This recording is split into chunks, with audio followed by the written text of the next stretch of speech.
If you want to have an intentional design and you want to intentionally be working towards something in life, it's important to have a plan in place. You're listening to the Octave Leap podcast, a coherent vision for the future of business. Hello and welcome back to the Octave Leap podcast. In this episode, I've got something very exciting to share with everybody that is potentially a game changer, not just for myself, but for you, the listener, and people who are interested in walking a path of greater awareness and aligning with what matters in life. So let's dive in and explore this together. So over the last few months, you may have been aware that I had a realization about the nature of the planets and the cosmos, you know, as Pythagoras called it, the harmony of the spheres, and our genetics, what lies within the deepest, most fundamental layer of our biology. And for thousands of years, humans have looked to the sky for answers on life. You know, they've noticed a very long time ago across the entire world that at the time of birth of an individual, the snapshot of planets against the backdrop of constellations seems to carry archetypal clues about the themes that are going to be present in that person's life. This is the entire study of astrology. This shouldn't be news to too many listeners on the show, but if it is, that is sort of the background for it. Now, astrology and astronomy used to be the same thing in the ancient days. They used to look at the physical positioning and the physical characteristics of planets and stars, and they used to look at the qualitative archetypal effect that would have. So there is a physical representation of a planet in the sky, and then there is an energetic correlation that works on a causal layer. And unfortunately, our science doesn't really speak into or acknowledge the fact that things can influence our consciousness that cannot be measured by the instruments that we have today. So because they can't measure any physical characteristics, they just say it's all BS and they write it off. But empirical evidence suggests otherwise. And the fact that astrology has lasted so long tells you that something is there. 2,000 years ago, Ptolemy basically kind of changed the game on astrology. And this is what really separated Western astrology from Eastern astrology. So Vedic astrology versus what we have in the West. And that is the fact that he said the beginning of the zodiac was on March 21st. And he said, you know what, the seasons of the year are equivalent to the seasons of the soul. So what we go through in a year is a microcosm of what we go through in our life. And therefore, in those days, the sun used to line up with what was also known as 0 degrees Aries, the actual physical start of the zodiac. Now, because the Earth has a wobble, a 26,000-year precession of equinoxes that it kind of wobbles on its axis, where the sun rises on the spring equinox changes by 1 degree every 72 years. So in 2,000 years since the time of Ptolemy, we've migrated 19 degrees back. So the zodiac we use in the West is not representative of what is in the night sky. Is this a problem? It could be. Does it still work?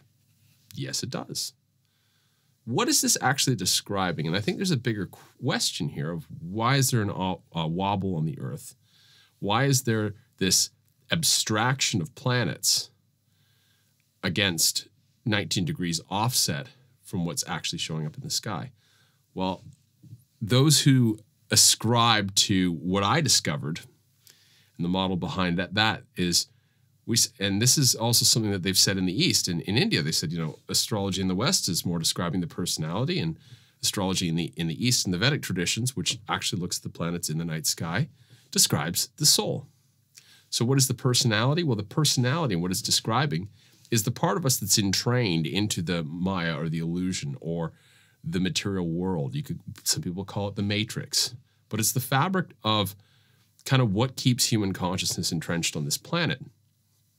Now that can be very valuable. especially if we're trying to sort out how we came to be, how we're meant to operate on the ground level. However, at a certain point of our personal development and our conscious evolution, we can outgrow that role.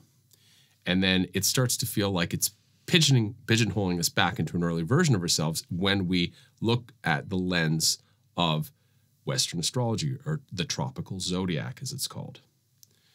Therefore, the questions we start asking may be better answered by the zodiac that describes the stars and planets as they show up in the night sky. So the one without factoring in this wobble of the Earth, this 26,000-year cycle. This one in the East is called the sidereal system, but the sidereal system doesn't quite account for the fact that all the constellations have different sizes. And if we look at what energy really, what's really actually happening is that there's certain sources of immense energy in the galaxy, in other galaxies, in the universe, and that the energy that they're emitting, in addition to being light, in addition to having an incredible mass that keeps galaxies together, there's a subtle energy emitted. It's like a higher form of consciousness sort of pulsating out like a radio station. And human beings are like antennas for this. The signal gets filtered through the lens of the constellations and activated by certain planets. So it gets modulated. So it's not a direct correlation of the source from the center of the galaxy, but it's filtered, you could say. And then that shapes us in a particular way. So that gives us this diversity of experience, this diversity of perspectives that we have. But we want to know what those filters actually are and how to work with them. If we understand archetypal nature, then, and we're able to work with it, and we're able to understand the challenges inherent in each archetype and the gifts and the benefits, then we can get our mind in alignment with the direction that we really want to go. If we don't know, and we don't have a game plan, and we don't know where we want to head, well, we're going to be stumbling around in the dark a lot longer. So therefore, the information contained between the planets and the constellations can be very helpful for us sorting out the fact that there's a source somewhere in the galaxy that's, propagating consciousness, emanating out at all times, and we're receiving it and trying to figure out what to do with it. Now, if we abide by the way that we're designed based on the snapshot of planets and stars at the time of our birth, we can actually get a pretty good starting point. Now, there's a lot to be figured out through trial and error, through intuition, but this gives us a very good roadmap, and it can give us very detailed information to do so. It's always better to build something to some sort of a design framework or blueprint than just basically showing up on site and starting construction. That's more of an art project. It's more like, well, let's see where this goes. But if you want to have an intentional design and you want to intentionally be working towards something in life, it's important to have a plan in place.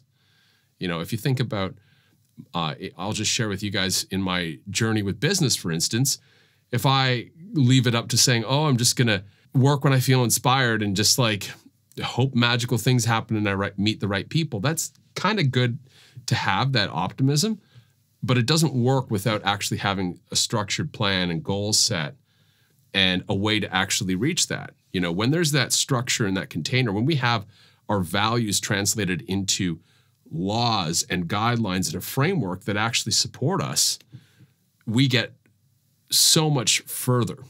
Because let's face it, our inspiration and creativity comes and goes. Sometimes we don't feel creative, we feel flat. We just need to rest and recharge.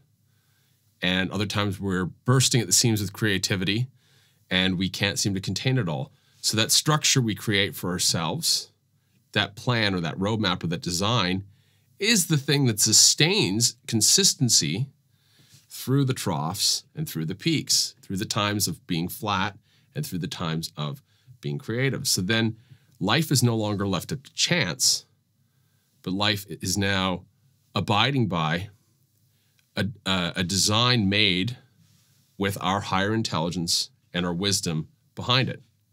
So it's not an overly rigid, bureaucratic institution. That's not what we're creating. I mean, that's what society is. Society to some degree needs structure. What we're witnessing in society is what happens when structure stands past its expiry date, when it doesn't transition with the impermanent nature of reality. Then it becomes problematic. But the nice thing about working with astrological information, and I'm not just talking about astrology, I'm talking about human design and the gene keys as well, is that it speaks more into the essence behind something. And the nice thing about the essence is the essence can stay consistent and allow for multiple different forms to emerge. So instead of holding on to something rigidly, it's more pointing towards a specific mood or energy behind the way that we operate.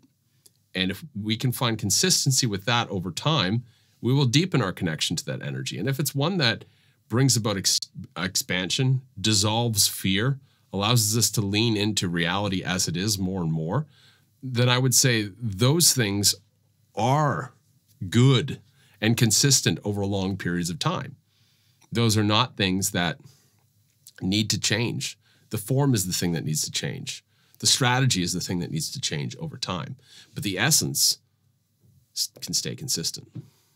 So why am I telling you all this? Well, just this week, I have created a system based on astrology, human design, and gene keys, but through the lens of this true sidereal zodiac, the zodiac of the stars and planets as they appear in the sky, not the abstraction version from 2,000 years ago. It's time for an upgrade, folks. We're evolving. Humans are awakening. We don't need to know more information about the subtle societal influences in the matrix. We need to connect with who we are and embody that for a future. And so there are still a lot of people out there, the masses of humanity, that need a little bit more guidance. This isn't for them. This is for people who have been on a path and are looking to connect with themselves at a deeper level. They're wanting to understand themselves at a deeper level. If I gave a reading to somebody right at the beginning of their journey, they haven't even realized the basic ways that they interact with the material world around them. They're still learning through external authority. They haven't come to a place of internal authority yet. And so this really is for people who are coming into their inner authority, and they want to find out what their own inner authority really looks and feels like. That is where Trifecta shines. That is meeting the parts of you that maybe you haven't met yet, and the parts of you that can help you expand and flourish in new areas. And so when I built this and I designed it with 3 phases in mind. Phase 1 is identifying and shifting your core wound. Your core wound has 3 parts to it. There's a collective wound imprint at the time of birth. So when you step into this world, there's a collective energy around something that needs to be reconciled and healed in the world that it imprints you. Now that imprint makes you feel a very certain way emotionally at a deep subconscious emotional level, lodged into the depths of the right hemisphere of the brain.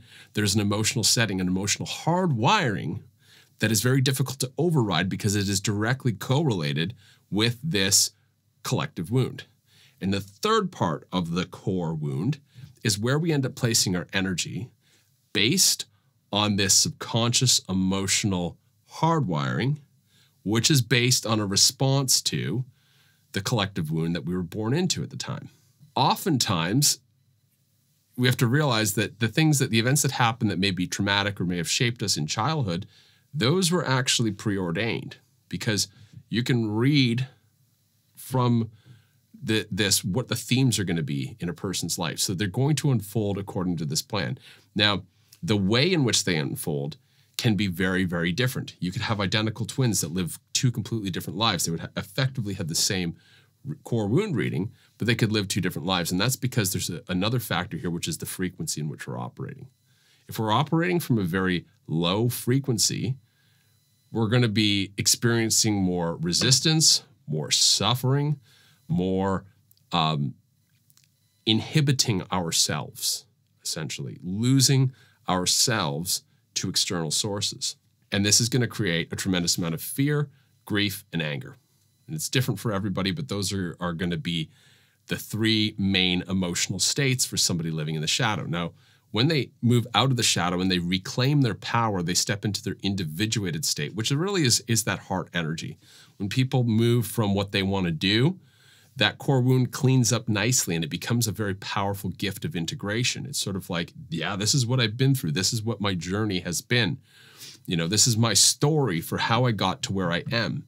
And so this is a very important thing for anybody who's going to make a positive impact in the world. It's like you want to see that you've cleaned up the area that you're working with in your own life to some degree.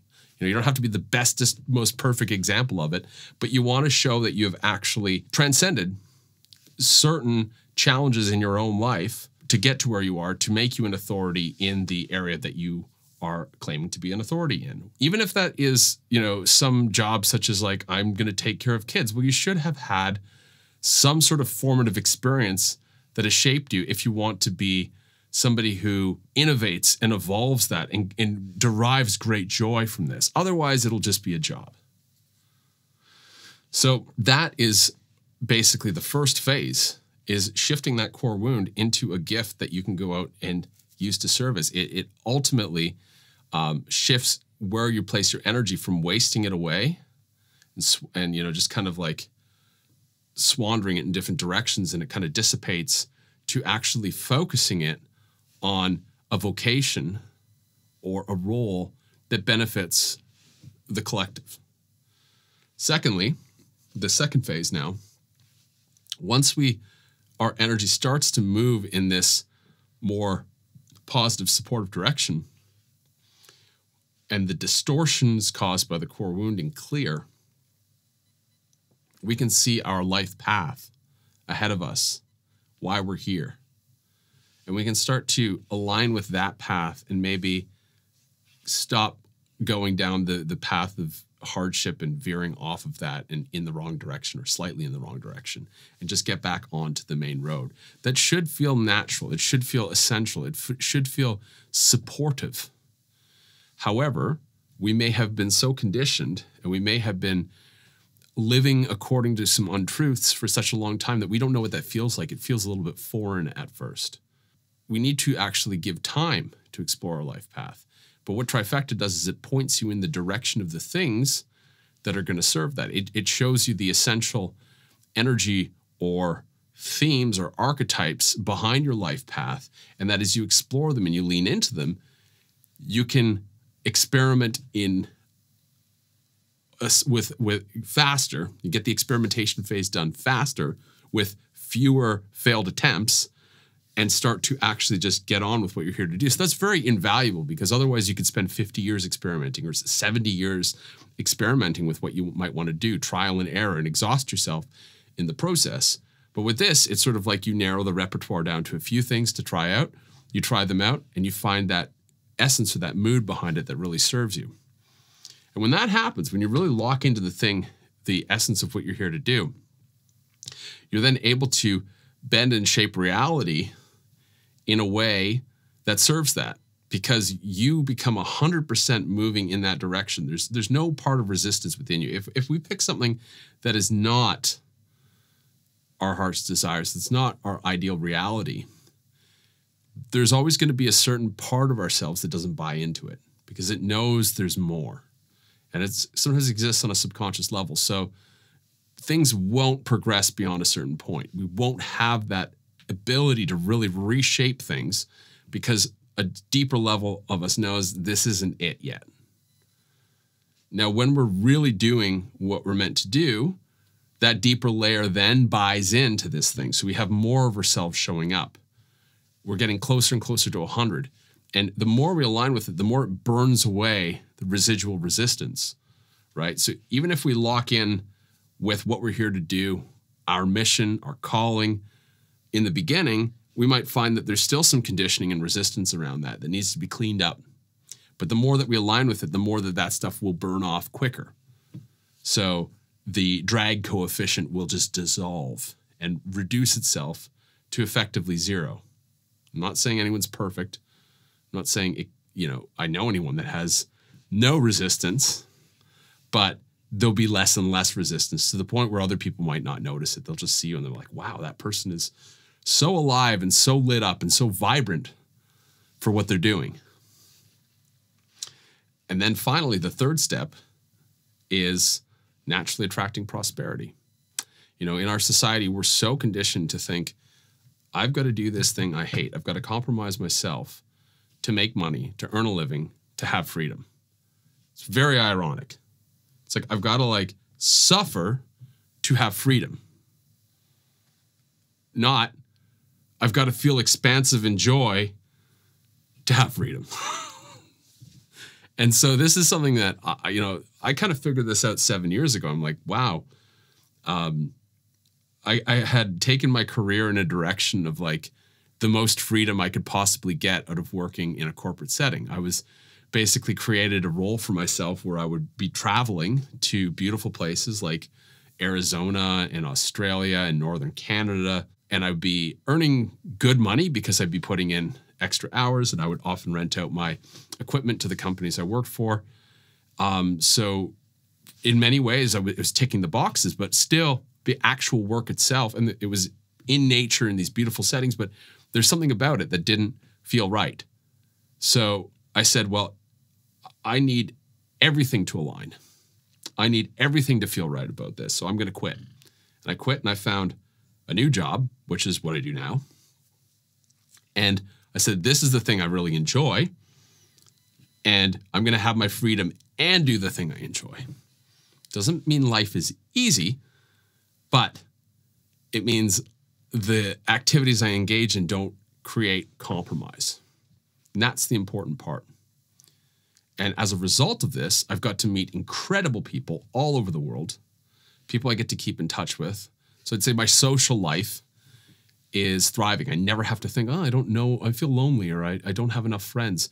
It's like I have a roster of people who have deeply impacted me, of all ages, of all genders, that I've met in my travels and through doing what I do. So I feel like I have this global community that I'm a part of.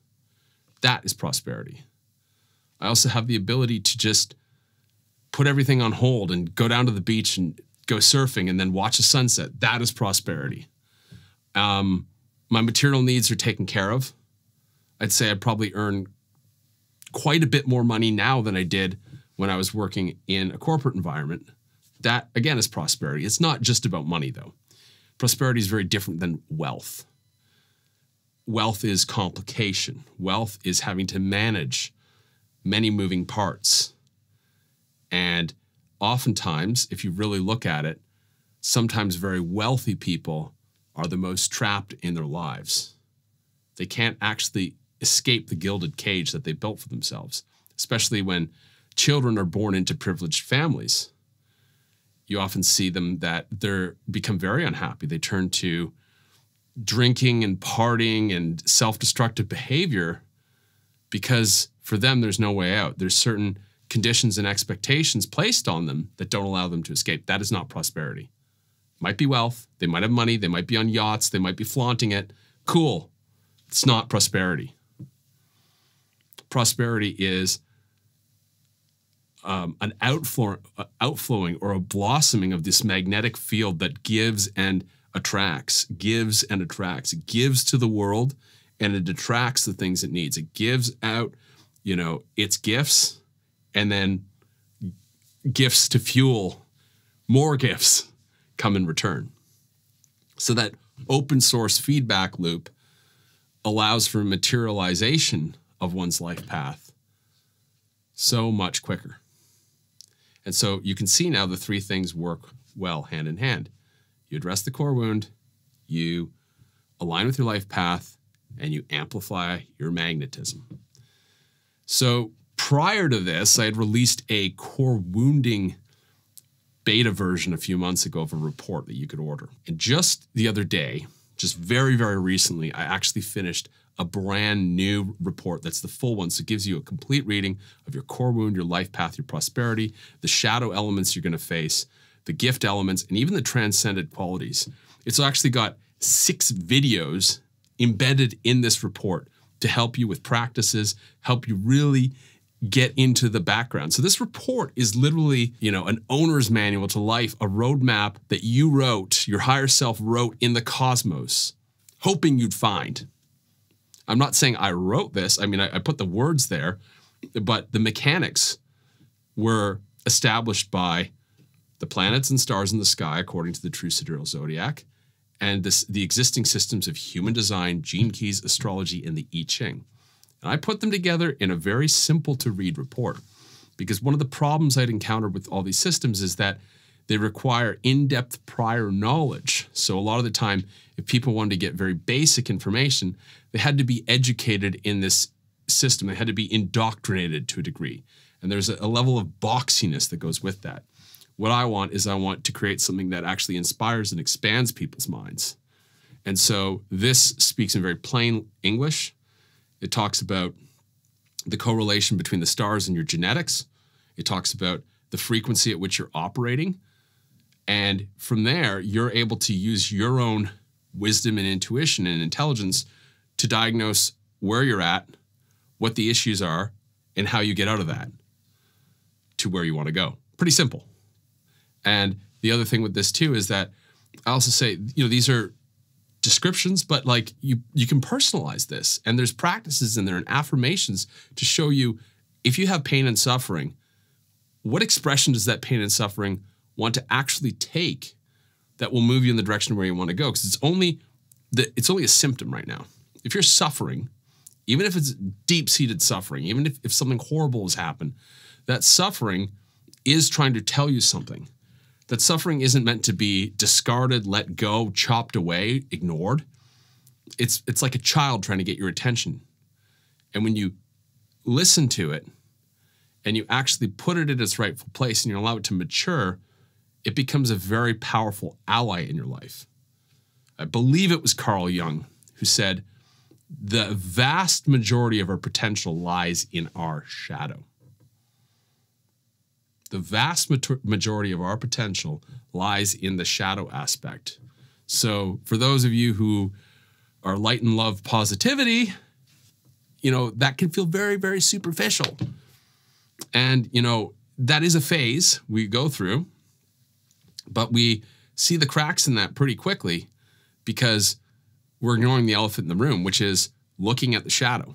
The shadow's not evil. It's just an area where light has not gone yet. So as we shine light there, it's kind of like going into an old closet. It's just like you're going to find stuff in there. Some of it very useful, some of it that needs to be, rearranged, cleaned up, dusted off. So when we start to do that process, if we go to clean a closet, it's no problem. It's like, okay, yeah, I just clean this out. Oh, that was a lot of work at the end of the day. When it's within ourselves, we get freaked out because we're identified with these different facets of ourselves. So that's the important part to realize. And that trifecta highlights so beautifully is that there's nothing to judge about yourself here. The forces that have shaped you and caused you to be the way you are objective forces, and you're just a representation of them. We have emotions that are meant to tell us very valuable things. They're like a wave function. As impulse hits us, those emotions inform a lot of things within us. They're not meant to be entangled with our mind in the form of stories and have those stories override our emotions for decades of our life and perpetuate the same negative loops. Emotions are meant to move. They're not meant to be trapped in these stories that perpetuate pain and suffering. And that's where the problem comes in, is that the mind and emotion is overriding the emotions in the physical body and completely entangled with it. So part of this work and a lot of the processes and practices that go along with this are separating the work of the body, of the emotions, and the mind. Because each center has its own specific set of functions. The mind is meant to be a clear antenna for incoming information. It's meant to be a memory bank. It's meant to communicate and problem solve. Perceive, communicate, Remember things, problem solve. Otherwise, clear, crystalline. The emotions are meant to be fully felt because they inform us of where we should be, what we should be focusing on at a given time.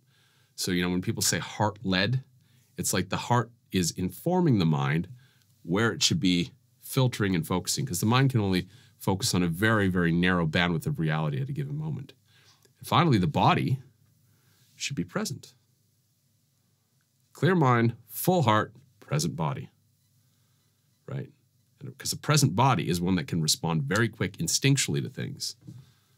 A present body is one that's going to move and respond and be like a puppet to the universal flow of life. And this is really what we admire in society. I mean, you look at what we cherish is we cherish people who, the Olympics, who can create these amazing feats. Look at the way they move their body. And if you look at everybody that competes in the Olympics, whether it's a runner, a ski jumper, a figure skater, they all make it look effortless. Same thing goes for, I've played a lot of music in my life. Musicians on stage, the more talented they are, the more effortless they look. Same with speakers. People who get up on stage and just speak and give talks, generally the ones that are uncomfortable and kind of bound up are not the ones that are like the thought leaders. The thought leaders are usually sitting back in a chair. If it's a man with a goatee, he's stroking that goatee. If it's a woman, she's not stroking a goatee, but same concept. And lean back and relaxed and speaking sort of stream of consciousness, free flow. And that's the thing that people resonate with the most. So that relaxation comes from a fully present body. And it comes from deep emotional awareness. And it comes from, the mind not being scattered. When people are actually in that easeful flow, the mind's not going, what's for dinner afterwards? None of that's happening. Or, I'm hurting from last week. No, none of that is happening. In that moment, there is a one-pointedness. And that one-pointedness is what creates brilliance. Just think about this logically. If you put 20% of your attention into 5 different directions, is that going to be more effective than putting 100% of your attention in one direction? No, because each of those 20%, they're going to eventually get to a point where they don't have enough energy to sustain them. They're going to fizzle out. You can think of it like a rocket ship. A rocket ship needs a certain momentum and velocity to have an escape velocity to get outside the gravitational pull of the Earth. If it doesn't go with enough thrust and enough force and momentum in that one direction, if it tries to change direction or slow down or something, it's going to land right back where it started. Probably not exactly where it started, but it's going to land back on the ground, and that's not a good thing if you're in the rocket business. Similarly, if we want to actually reshape things and we want to actually change things, all of our momentum, all of us needs to be heading in the direction. And that's what the law of attraction or manifestation really is about, is that when 100% of us is on board, when our subconscious and conscious minds are in coherence, when our thoughts, emotions, and feelings are in alignment, we can change things out there. And people look at us and go, that guy's a genius. It's not a smarter thing. It's just there's more of me behind what I'm doing right now than not. Generally when we're doing something and we're even partially checked out, like I think about people that are working jobs where it's like, okay, you just do this routine task over and over again. They might do it because it gives them a sense of safety, because there's a sense of familiarity, but there's a large part of them that's checked out from that job. Even if they show up on time every day, even if they stay late every day, there's still a large part of them that's checked out. And maybe that part is so repressed that they're not even aware of it. But those people lack the ability to connect with the juice of life, with their creativity, to do anything. And that's going to flow through in other areas. They might have a safe, disconnected marriage at home. And their life might look stable on the surface, but then completely lack juice, or be completely unable to deal with changing circumstances and potential crises.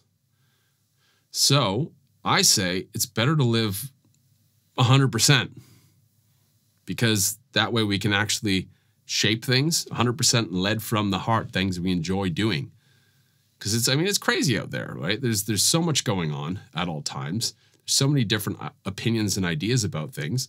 What's going to be the thing that matters is our own individuated sense of passion, purpose, and drive, because that's going to light us up. We're going to be full of desire and love.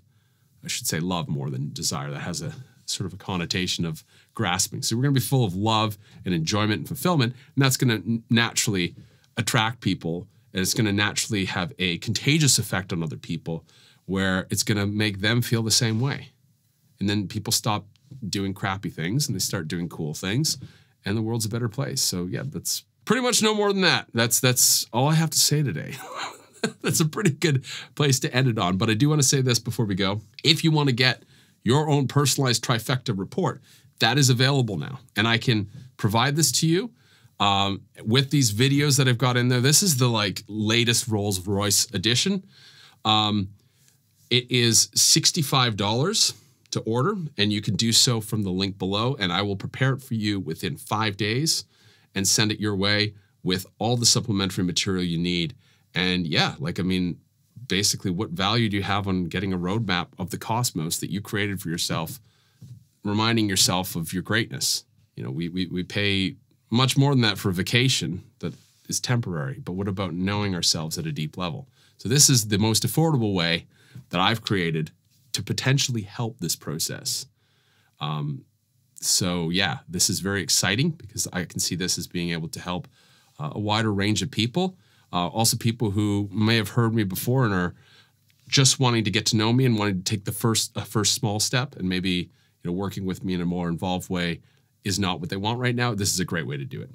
So this Trifecta report is awesome, and I highly recommend that you fill out the information to get one if you're interested in what I was talking about today, because now you don't need so much of my personal time to do this, or it's still very valuable to have that, but you can now work on this at your own pace, contemplating these things with the right prompts, with the right direction, and getting a ton of useful feedback about yourself. That's the most important thing. This information is personalized to you based on your time, date of birth, and location. So thank you very much for listening to this podcast episode.